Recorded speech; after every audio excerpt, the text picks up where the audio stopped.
Base nga sa ating latest satellite animation ay patuloy na umiiral itong southwest monsoon o hanging habagat na siyang nagdudulot ng katamtaman hanggang sa kung paminsan-minsan ay malalakas na mga pag-ulan sa may bahagi ng Ilocos Region, maging dito nga sa may Batanes at Babuyan Islands.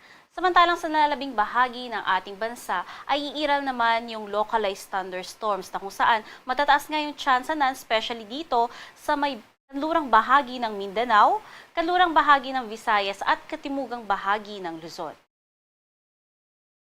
Sa magiging lagay naman ng panahon bukas, asahan nga natin na dahil sa posibleng epekto ng isang frontal system, magiging makulimlim ang kalangitan at kalat-kalat ang mga pag-ulan sa may bahagi ng Batanes at Babuyan Islands. Samantalang southwest monsoon naman ang siyang magpapaulan sa buong Ilocos Region.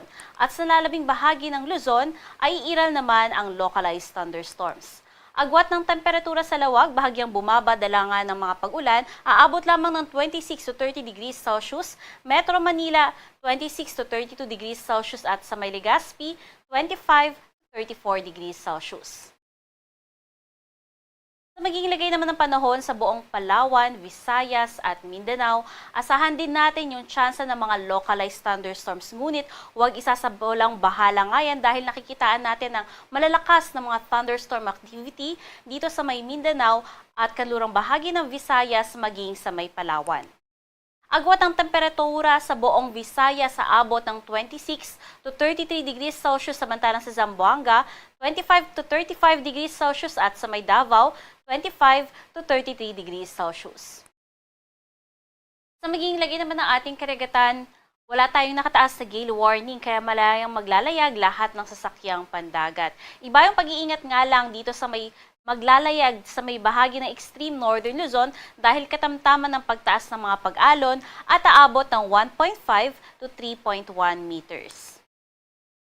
Sa magiging lagay naman ng panahon sa Luzon sa susunod na 3 araw, asahan nga natin sa malaking bahagi ng Luzon, localized thunderstorms lamang yung paghahandaan.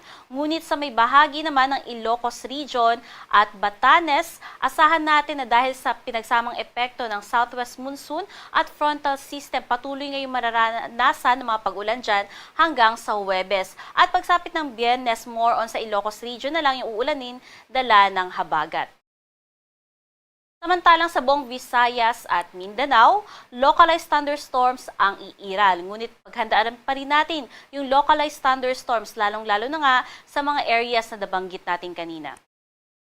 At base nga sa ating tropical cyclone threat potential, meron na naman tayong nakikita na isang posibleng mamuo na low pressure area dito sa may hilagang kanlurang bahagi ng ating Philippine Area of Responsibility. At meron nga yung mababa hanggang tamang tsansa na maging isang ganap na bagyo at kikilos pa northeastward o hilagang silangan. By next week, maaari na namang mamuo ang isa na namang low pressure area dito sa may northwestern part uli ng ating Philippine Area of Responsibility at dito naman sa may southeastern part o timog silang bahagi ng ating PAR at maaaring kumilos yan pa northwestward. Bagamat sa ngayon ay mababa naman yung tsansa nito na maging isang ganap na bagyo at matagal din yung ating forecast duration kaya mataas din yung ating uncertainty. Kaya naman patuloy nating inaabisuhan yung ating mga kababayan na tumutok sa pag-asa hinggil nga sa mga posibilidad na mamuo ng mga low pressure area o bagyo.